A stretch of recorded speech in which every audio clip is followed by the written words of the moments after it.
Billions were saved because a silent veto gate, triggered by a red risk gauge, killed one co-investment.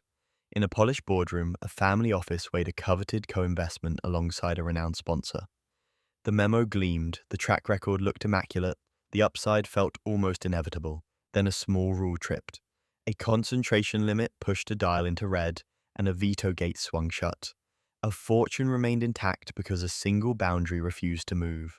That moment matters because the biggest wins can vanish in one wrong bet, and the smallest guardrail can be the only thing left between confidence and ruin. Picture the scene: a rare seat at a mega deal, a sponsor calling after hours with a sliver of allocation, a tone that says this is a club you want to be in. Portfolio leaders nod at the pedigree, advisors whisper that this adds exposure to a strategy already working. The family office tilts toward yes, until numbers begin to cluster. Sector exposure, sponsor overlap, liquidity windows that narrow when markets get rough. A risk budget sits in the background like a faint outline on glass. It is not loud, it is not charming. It is a map of how much heat the entire portfolio can carry before the system starts to bend. In that map lives a concentration limit, one line that separates conviction from dominance. Cross it, and the veto gate comes alive. The co-investment would not be large compared to the fund. It would be small compared to the world. But inside the portfolio, it would stack weight onto the same shelf already straining under prior commitments. The dial nudged, then snapped. Red. The gate locked. The committee felt the room change. A crucial thing happened next, and it did not involve models. It involved memory. Years earlier, a comfortable deal had amplified into a spike of correlated stress across positions. Nothing catastrophic, but enough to imprint the lesson. After that day, the office built simple rules to trigger action without debate. Not 20 metrics, not a labyrinth, one bright line. If a concentration limit trips, a veto gate engages. The pitch that night tried to thread the needle. Carve-outs, side letters, a staggered draw schedule, hedges that would soften exposure but not erase correlation. Every fix looked persuasive until everyone stepped back and saw the same picture. A single sponsor would own too much of the portfolio's future. The risk budget would bend around one story. The memo's glow did not change the color of the gauge. It stayed red. You could feel the tension in that silence. The sponsor's reputation carried a gravity field. The committee members had seen the sponsor engineer outperformance and deliver exits even in tight markets. The math on the table highlighted cash flows and scenarios that looked safe if interest rates leveled and exit multiples held. But a small rule refused to look away from the concentration. The veto stood like a locked door. One chair asked the hardest question in the room. If this turns south, does this office still choose what to do tomorrow, or does the portfolio start choosing for it? Heads lowered. The vote was not dramatic. It was firm. No. Another institution took the allocation by dawn. On paper, nothing happened. In practice, everything changed. Months passed. The market stopped behaving like the old playbook. Rates climbed and stayed stubborn.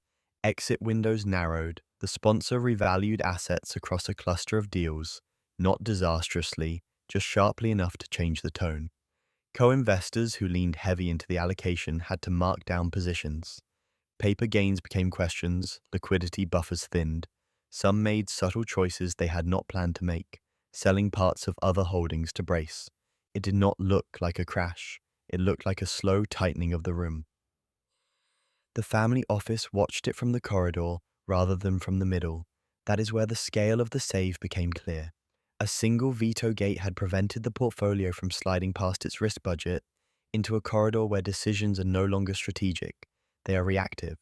The office did not need emergency calls or forced trades. It did not need to explain to a board why a beloved sponsor allocation had turned the entire portfolio into a single narrative. The guardrail had done the one job it was built to do. The most surprising detail sat in the story's simplicity. It was not an exotic algorithm. It was not a clairvoyant call. It was a tripwire on concentration. The rule did not say avoid the sponsor. It did not say avoid the sector. It said avoid letting one idea become the portfolio. When the line tripped, no amount of glow could repaint the gauge. The allocation stayed on the other side of the door. Some called it luck. Others called it discipline. Yet beneath those labels was a quieter truth. Complex frameworks invite negotiation in moments of excitement. A single bright line refuses to negotiate. The veto gate had been designed to activate at the exact point where persuasion becomes dangerous. That is where the most expensive mistakes live, in rooms where almost everyone is right until everyone is wrong together. A curious footnote emerged later. The sponsor recovered far faster than the headlines implied. Time restored value across the stronger assets. The family office remained open to future funds and never soured on the relationship.